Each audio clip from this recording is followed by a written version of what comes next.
Good afternoon. I hope you're well. It's 7 weeks into lockdown, so what am I seeing on the ground in the Dublin residential market? During this time, just over 50% of our sales have fallen through. The majority of these sales were with investors. Last week, for the first time, we saw banks withdraw mortgage approvals from two of our owner-occupier buyers, which is very disappointing because in both cases, buyers wanted to proceed. Closings are happening. In fact, we had 5 closings last week. 4 of those buyers signed contracts after the crisis started. In the rental market, it's a tenant's market for the first time in a number of years, given a pickup in supply from the collapse of the short-term rental market. However, the market has proved to be resilient. Week-on-week demand is building, and there are now a good number of requirements for May and June for people who should have been on the move in March and April. In our management portfolio, we've had to readjust 15% of our tenants' payment terms, which probably reflects that the majority of our tenants are working in the technology sector.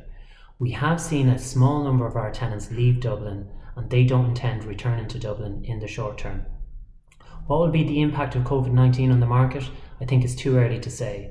I think the rental market will prove to be resilient. In the sales market, I think it's going to be a buyer's market for the rest of this year at least. Finally, it's great to see the level of innovation now in the property industry, and particularly in the residential sector.